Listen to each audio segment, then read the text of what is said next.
আসসালামু আলাইকুম রহমতুল্লাহি ওয়া বারাকাতু। রাত বা পাহারা গল্প আড্ডায় মেতে উঠেছে ঢাকার রাজধানী। শুনবেন এ বিস্তারিত, ততক্ষণ চোখ রাখুন স্ক্রিনে। প্রিয় দর্শক এবং শ্রোতা, বৈষম্য বিরোধী ছাত্র আন্দোলনের পর ট্রাফিক শূন্য হয়ে পড়েছে ঢাকা। পুলিশরা করছে না কোনো ডিউটি। এমতো অবস্থায় শিক্ষার্থীরা যেভাবে দেশকে পাহারা দিচ্ছেন, যেভাবে জনগণকে সেবা করছেন, জনগণের জামকে ঠেকাতে তাদের তৎপর অভিযান চলমান। এই ধারাবাহিকতায় শিক্ষার্থীসহ ঢাকার সাধারণ জনগণ রাতভর পাহারা দিচ্ছে ঢাকার অলিগলি এবং গল্প আড্ডার মাধ্যমে মিছিলে মিছিলে তাদেরকে, ডাকাতদেরকে প্রতিহত করার চেষ্টা করছেন তারা। সম্মানিত দর্শক, এই শিক্ষার্থীরা আমাদের দেশের সম্পদ।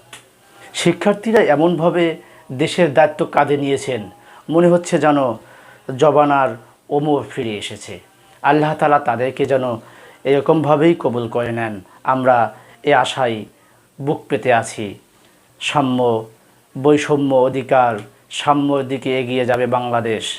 বাংলাদেশের নৈতিকতা ফিরে আসবে।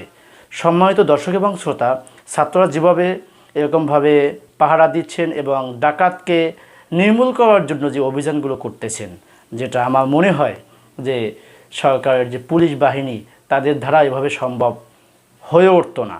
তারা যেভাবে আমেজের সাথে এই পাহারাগুলো দিচ্ছেন, যেভাবে তারা খুশি চিত্তে, দ্বিধাহীন চিত্তে কাজগুলো করতেছেন, যেটা আসলেই একেবারে হৃদয় ভরে যায়।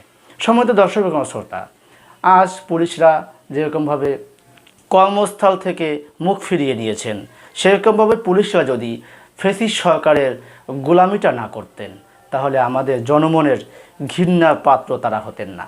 তাই আশা করি এদিন ফিরে এসেছে। পুলিশ আমাদের বন্ধু, এটা কথায় নয়, কাজে পরিবর্তন করবেন তারা।